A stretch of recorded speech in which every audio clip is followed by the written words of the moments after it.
Um, Sorry for the delay. I'm going to be starting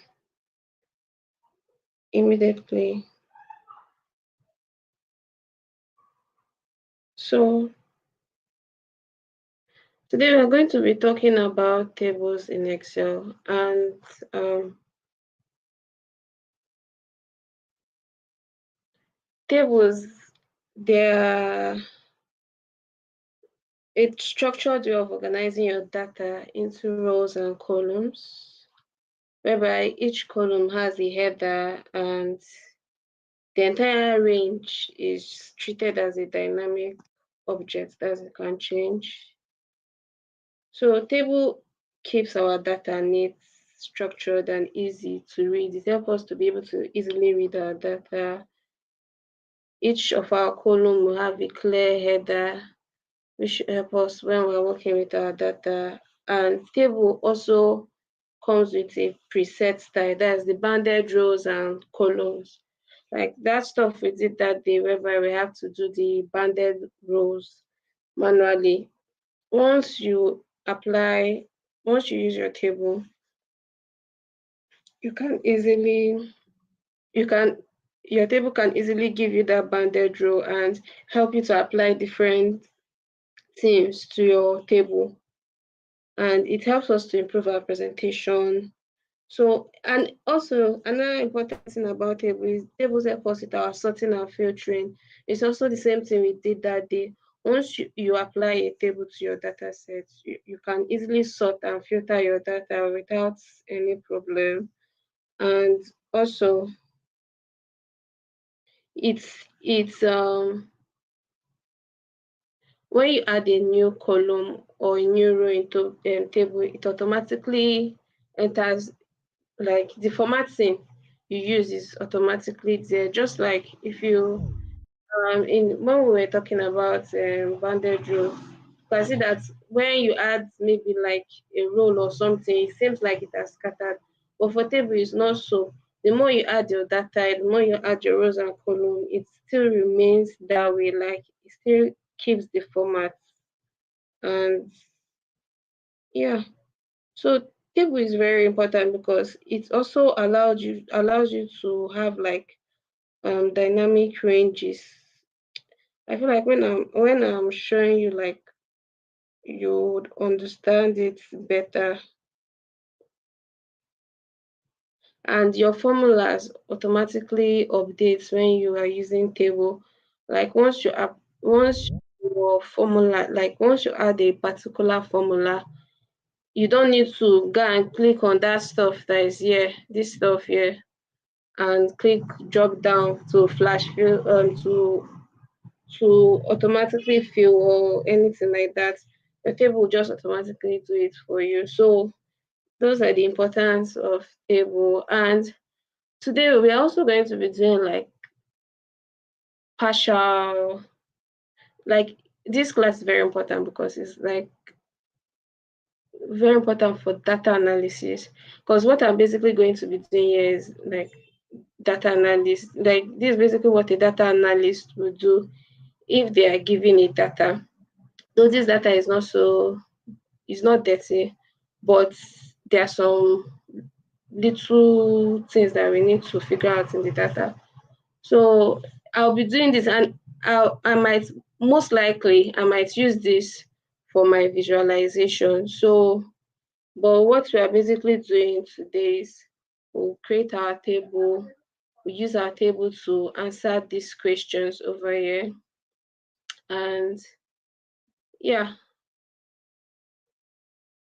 that's basically what we are going to be doing today. So please listen, or if you cannot follow, maybe I saw where you say your laptop is low, you go back to it and watch it later because it's very important you do so.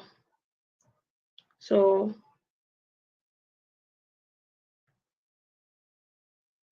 all right, I'll be starting. Sorry, let me make this. I don't know why I did this before. It's scattered. Maybe I didn't do it properly. All right, let's start. So in order to like make this a structured table, you can do it in two ways. I can click on within this data set, within, not outside.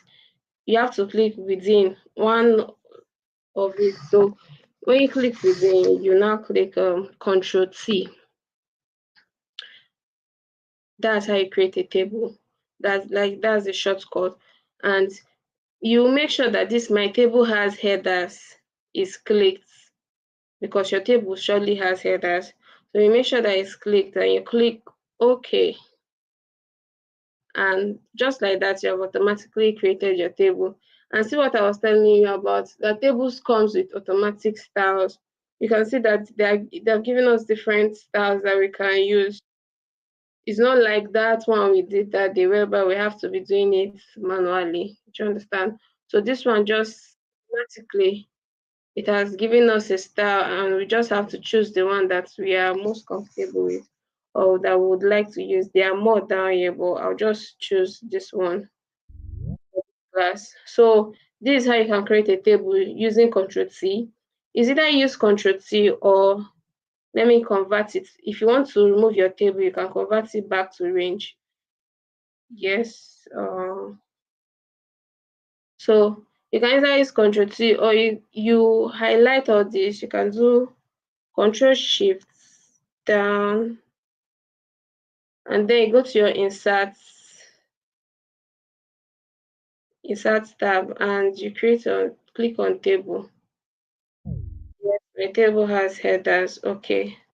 So you see, there are two ways to create a table. You can either do Control T or you highlight everything in your data set and create that table. So those are the two ways to create a table. So that's basically what you do to create a table, and it's not hard. So I arranged some questions that we are going to answer today.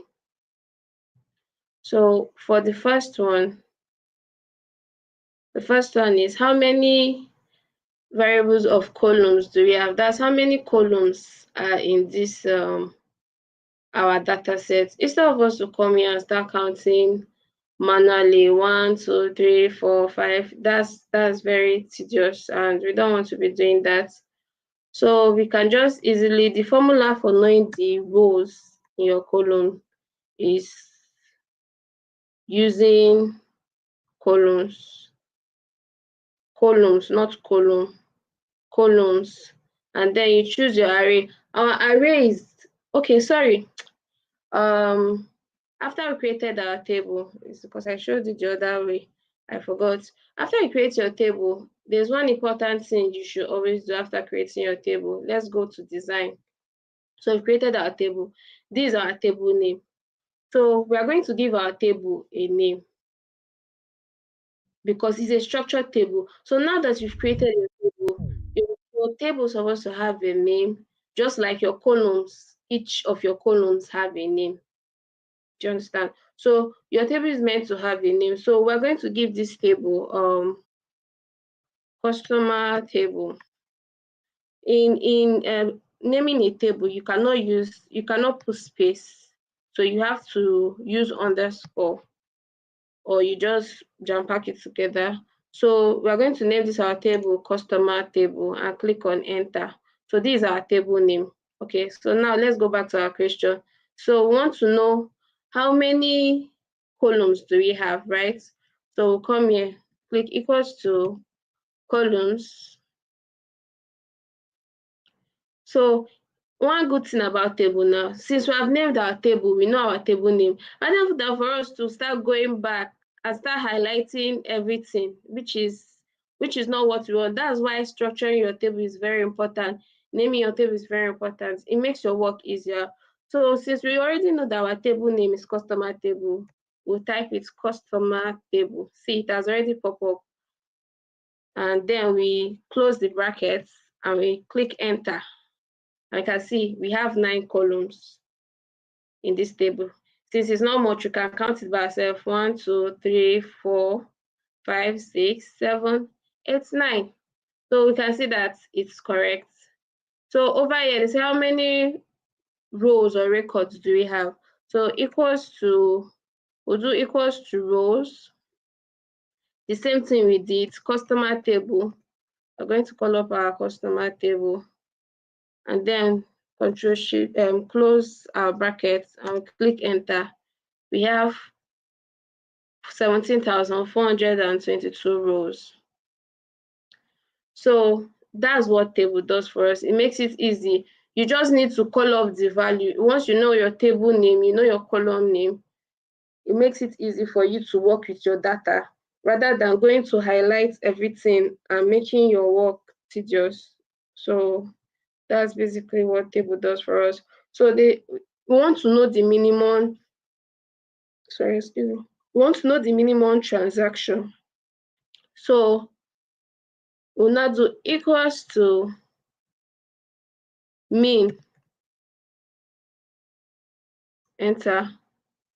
So we are going to call up our table again, customer table. So to call up table, you just need to type the table. But to call up your columns within that table, you need to use the square brackets. So once we clicked on the square brackets, we can see all the columns that are within our table. We have the customer ID, the name, the surname, the gender, the birth date, the transaction amount, date and merchant name and category. So what we need here is from what have been listed there, because once you put your this your square bracket, the list of your columns come out. So what we need there, they told us we are looking for minimum transaction, right? So what we just need to do is click on minimum amount here. And once we click on it, we close our square bracket and then we close the curve bracket and we click enter. And just like that, our minimum transaction has entered. This is our minimum transaction. If we want, we can add currency to it. This is our minimum transaction. So the same thing is what we are going to do over here. Maximum transaction. We call up our customer table. You can see that this one is not like the other ones that we're doing that we have to go and highlight and drag down, and no, we're not doing any of that here. You just have to know the value and call it up and you are good to go. So we'll call up our customer table. We'll open our square bracket to bring all the list of the columns we have. What we are looking for is transaction amounts. You close the bracket, the square bracket again, close your general bracket and enter. And this is your maximum transaction. This is the maximum transaction in our data set. So the same thing for total. Total is equals to sum customer table. Open the brackets, transaction amounts, close your square brackets, close your general brackets, enter. So is actually, you see how easy structuring your data is in a table is. It just makes your work very easy and straight to the point. Average transaction, so equals to average customer table. Open your square brackets, transaction amounts, close your square brackets, close your curve brackets, and enter. So this is what table does for us. It makes our work easier. So the next question is derive a new column for year and month. So basically what we are supposed to do is we want to have a new like column whereby we have year there, and then we have months separately. You understand? So we'll come over here. So since they said we should create a new year column, we don't want to put it at the end because it will not make our data look so organized. So we want to put it beside this date over here, right? So we just have to click on this one. Remember what I said, that when you are inserting for columns, it adds your data to, like, it adds a new column to the left. So we want that column to be after this our date. So that means we have to click on this merchant name because it will add it to the left, right? So click on insert, and it has added it to the left. So this will be our year column.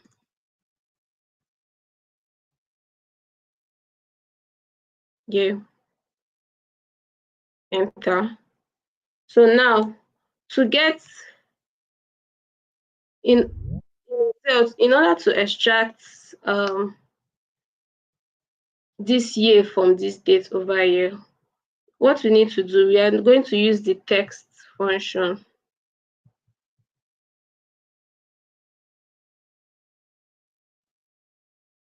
So when we use the text function, this is the value that we are working with, right? And we can see that due to, like, I don't know if you notice the difference. If it were before, Excel will tell you G2. But due to our data is now structured, is now showing you at dates, meaning that it's not just this one that is working on, it's the whole data set. That's why it automatically fills the whole thing. Click enter, and it does not wait for you to click on that autofill or anything like that. So that's what structured table does. So we have clicked, and this is our value that we're working on, and we want our year. The format we want our year to be is year format, of course, and that's 4. Our year format is normally 4. So we'll turn our caps lock. Remember, whenever you're putting text, it has to be in your quotation mark. So year, and quotation mark, and then we close our brackets and click on enter. So automatically we have inserted the year for this. So we want to insert our month. So let's insert our month. How you inserted the year? My network was disturbing, so I was going up and At on. the, Read and the year, so please. click on insert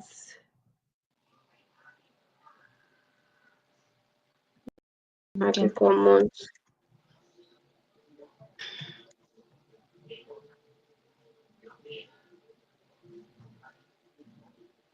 So we'll come over here. We are still going to use the text function.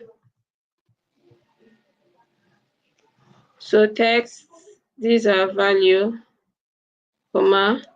So for month, we are going to do MMM.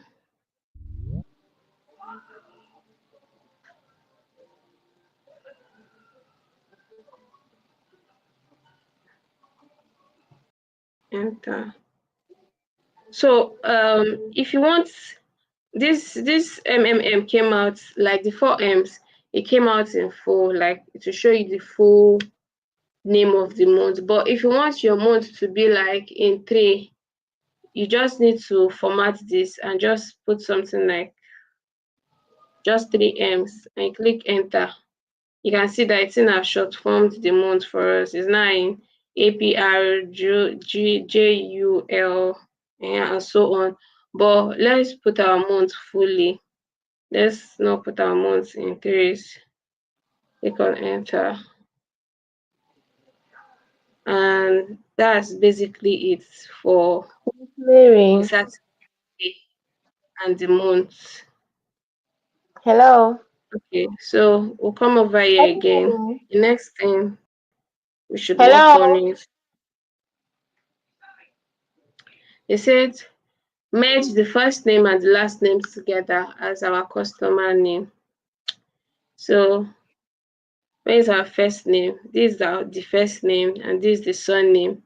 So we want to add the customer name in this place, right? So we have to highlight this gender column. And when we highlight the gender column, we right click and click on insert. And according to our instruction, we're asked to name it as customer name.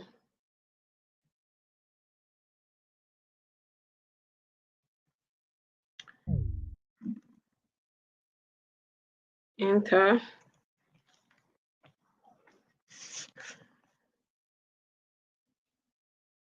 So I don't know if you remember this thing that we're going to use. I've talked about this particular one before. I don't know if you can tell me.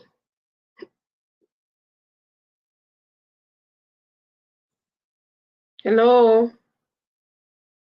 What are we going to use to merge this first name and the surname together? So is it to highlight the two columns and merge? Stella, I'm talking, but you can't hear me. I don't know why.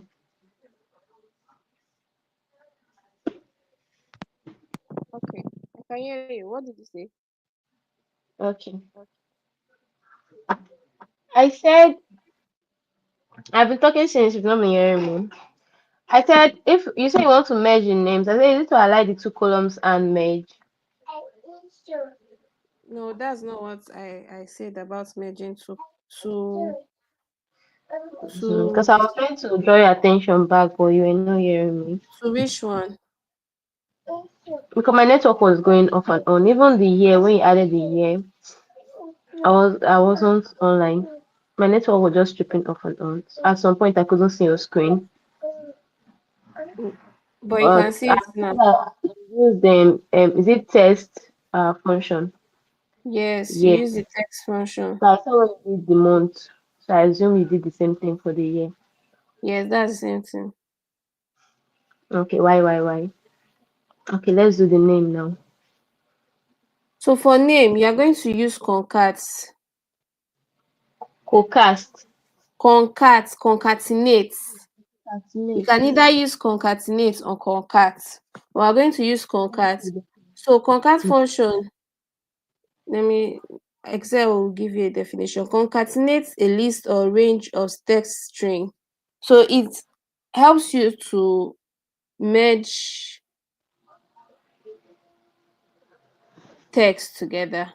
So if we're using concat here, we say equals to concat. Then we click on this.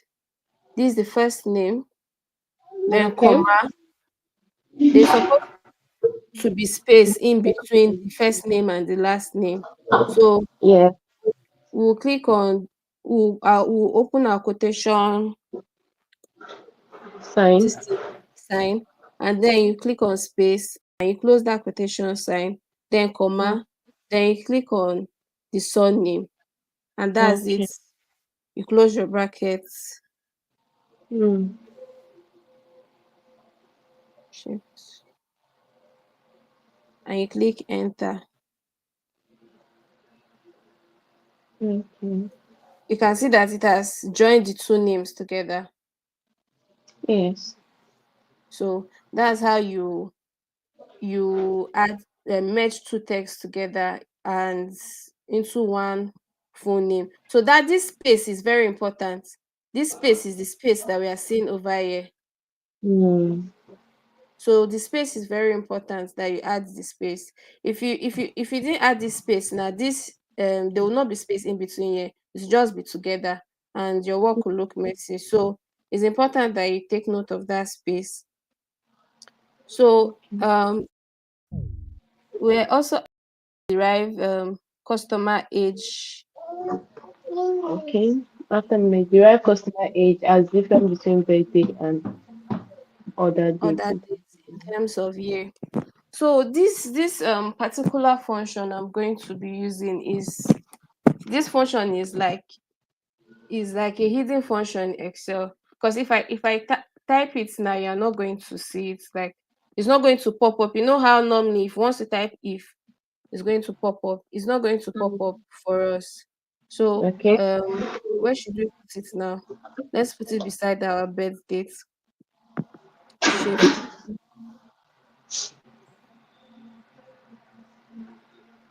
Sorry. Okay, Insert. I'm going to try to make the plain picture of this thing.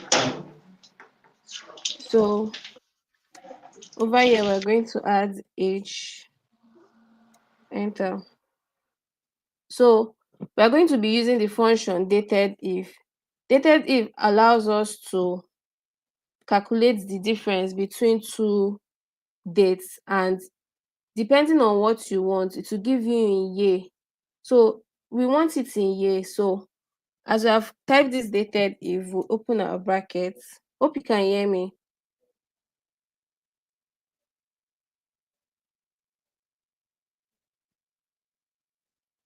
Okay, I'll just continue. We open our brackets I can hear you. and Go ahead. I can hear you. okay, Mm-hmm. we open our And that bracket, then we click on might be the birth muted. date. When we click on the birth date, we add our comma and then the transaction date, because that's the two difference that we are working it with. Like is what it is what the instruction was, that use the transaction date and the birth date of the customer to know the current age of the customer. So that's what we are going to do. And then at the ending, we are going to add, we want to know the age of the customer. So we want it in years, and just so that means we are going to add just 1y, and then we close our quotation, and then we close our brackets and we click enter. So this error we are seeing over here is because our this thing is in dates, is under the date format. So we're going to highlight all this and then we'll come over here and put it in. Let me just put it in general. So Sorry, can you say it again? Please? sorry, I don't know if you can take it again. please just try and follow me. I don't know if it will I'm still give the listening. same I know. error. I know catch it up.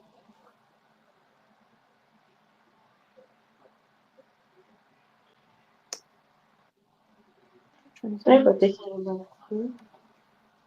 All right. So what I did is equals to dated Dated. if, Mm-hmm.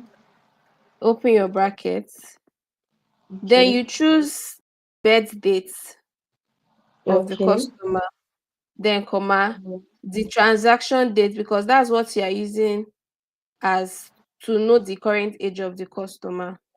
Okay. So comma, and we want it in years, right? So y, which signify years, and we just want only one, and we One. close it, then we close our brackets and we click on enter. So it didn't still give me that same error Because that you it put it gave. in numbers. That error, why it gave me that is not even basically an error. It's just the format that the number was in.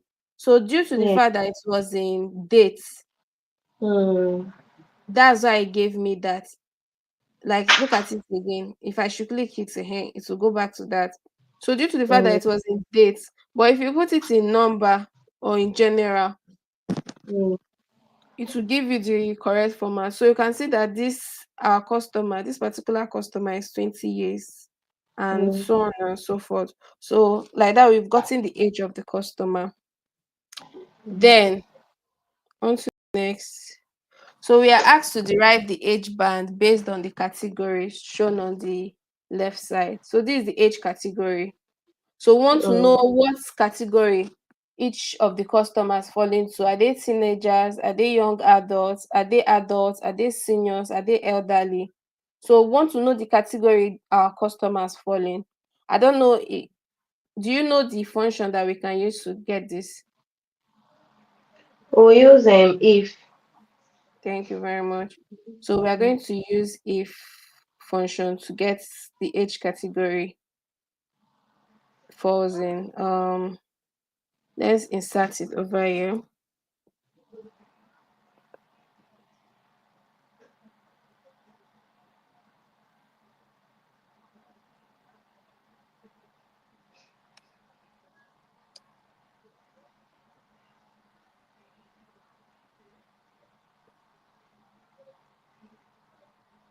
Okay.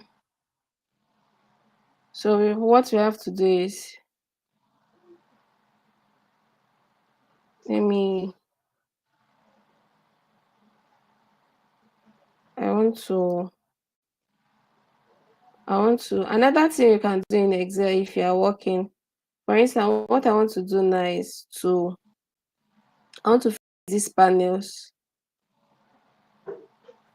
so that I can easily see what I'm working with. Okay. Jojo.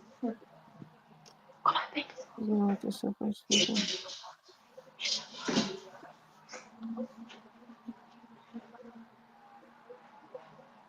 Hey, hey. Alright, excuse Hey. me. Um.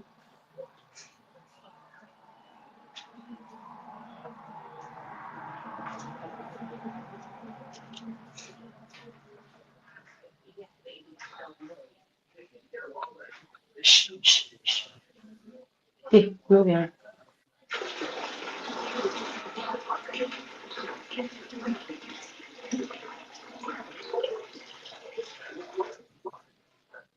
All right. I don't know why it's not going. Anyway, let me simply hide it because I want to easily see what I'm working with. Okay. So I'll I was just actually hide. thinking that sorry. I was What did actually you thinking say? that I thought I was trying to think. I actually thought that the freeze that freeze what was it called is to make maybe a cell that you don't want the cell to be operated to be edited so that as you move around you don't mistakenly edit it. No, you can still edit the cell. It's just that maybe your columns are too long and you want to Okay. be able to scroll and compare it to, maybe you want to compare maybe one particular column to another. So once you freeze those panels, you can now adjust it to bring the column you want to compare together. That's what freeze does for you. Do you understand what I Okay. mean? Yes. Okay. Okay. So we are going to use, okay, the other day I talked about nested if, right? I did not tell you about ifs. So in Excel, you can either use nested if or ifs. So today, let's make use of ifs. Ifs is also very good because you don't need to keep on typing if, if again. Do you understand? So let's use ifs today. So let's say logical tests. Ifs, these are logical tests. If the age is less than or equal to 19. Hope you are there. Then, I'm here. all right. Then falls under teenager, comma. That's our first. Like I said, when you are working with your this thing, you just need to look at these instructions Excel is already giving to you. So this is the first logical test. The age is less than or equals to 19. Then is a teenager. Then our second logical test is if this age again is less than or equal to 34. That's our second condition. Then the value if true. Remember to always put your text in your quotation mark. Then equals to young adults. Shift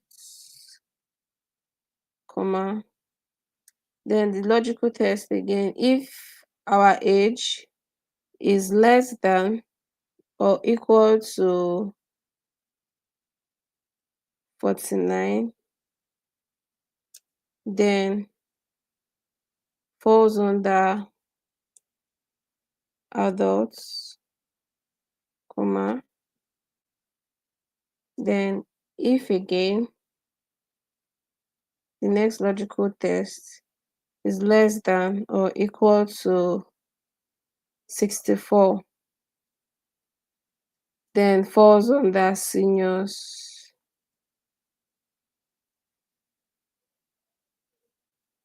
Close again. Then the final logical test. So it's not like that other one whereby the last particular one you don't need to like else, like there's a value if false or something like that. You just keep on typing all your logical tests. So for this last one, we're going to make use of it. So this last one should now be if the age is greater than, is no longer less than, take note of that, or equals to 65,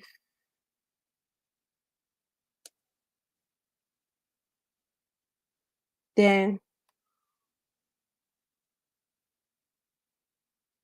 elderly.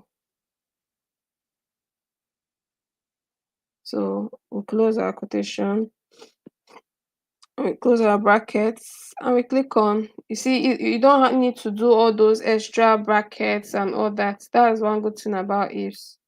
Click on enter, and it have already categorized it for us automatically. So that's basically all the questions. We've answered it, we've inserted new cells, we inserted different cells. I was wondering where my cells went. I just remembered that I hid them. Okay, let me unhide. All right, you can see that is now much. So we've inserted new cells, we've done, like, this is basically what data analysis is. Add values that are needed, extract values that are needed from the current value that is given to you. Like, that's what data analysis is with Excel. So you just make it in a way that it's easy for you to work with and it's easy for you to visualize. So over here, a good data analyst will never ignore a missing value. So let's say, for instance, now look at all these missing values over here. What are we supposed to do about this? Like, it's not our fault. This is how the company gave it to us. So we can see that some people don't have gender over here. Their gender is missing. So you cannot just simply come here and start guessing the gender, what the gender would be. So you've spoken to the company and the company have told you, oh, that's okay, they understand. You have told them that in this place I'm going to put not specified, though, because you guys did not give me a gender to put. So one way we can fill up this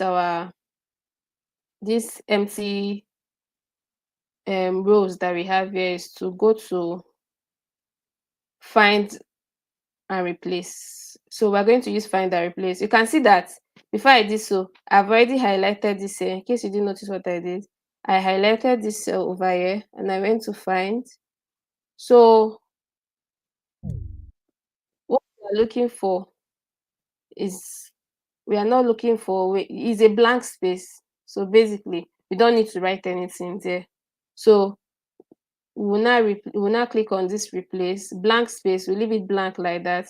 What are we replacing it with? We are replacing it with not specified. So we just short form it to NS. So the gender is not specified. Not, they did not give us any gender. And we click on replace all. So you can see that it has worked and all our blank spaces is filled. You cannot leave our blank spaces like that, because if you leave it like that, if you want to visualize your data, Excel is going to be showing you blank. It's better you see what you put there than for Excel to be showing you blank. You understand? So we have sorted that one. So over here, the company wants to know by category. Let me start with this one first. The company wants to know for each age band, how much revenue did they get? How much total transaction did each age band get?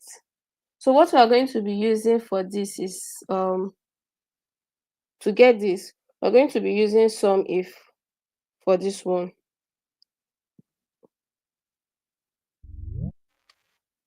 We're going to be using the sum if. So what sum if does is, according, you can see it over here, adds cells specified by a given condition or criteria. So based on the condition that is given, that's what sum if uses to. The battery is low. I don't know how long it can last. It might go off anytime. Anyway, let me just, if it goes off, I guess that'll be the end. We'll continue tomorrow. So sum if the range of the cell that you are working in, and in this our this thing, the range of cell we want to work with is the age category, right? So we'll say equals to sum if. We are going to remember this our table is what is it called? Is a structured table. You understand? So customer table, so we are going to call up our table rather than going to highlight anything. So customer table, the range we are going to work with is our age category range. So we close the brackets and we click our comma. We have found our range. So what's the criteria we want to work with? Teenager. So the criteria is teenager, and due to relative referencing, to continue to move down to get all the range, you understand? So the sum range you are working with is what? The sum range is what the Excel is going to add by itself. So that sum range is going to be our transaction. So we have to call up our table again. So customer table, then we open our square bracket to call up our transaction. So click on transaction amount, we close the square bracket and close and click on enter, and we can see it has brought us the total revenue for teenagers, total revenue for young adults, total revenue for adults, seniors and elderly. So that's basically how to do this. I think I'm going to stop here today. I don't know if you have any question before my laptop goes off.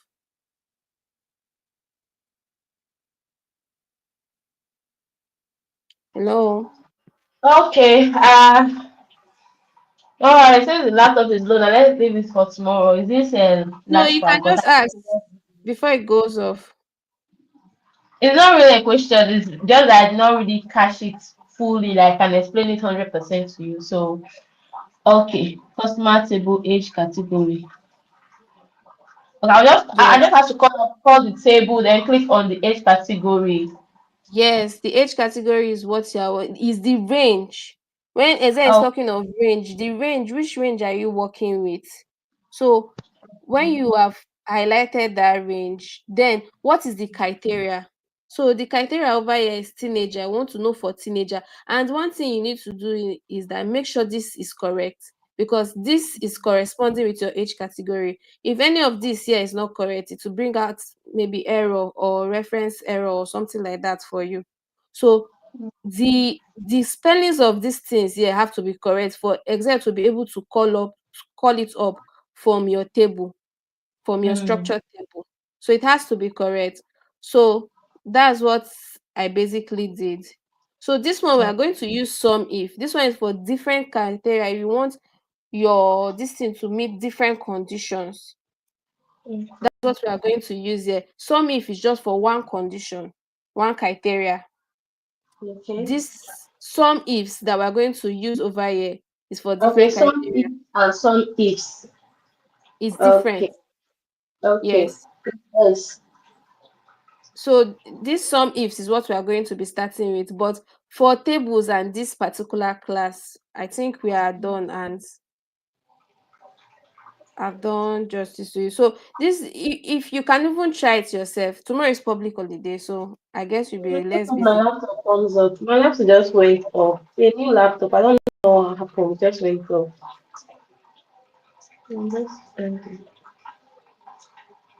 All right.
Stella,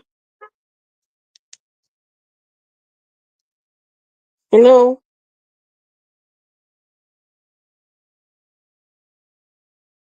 can you hear me?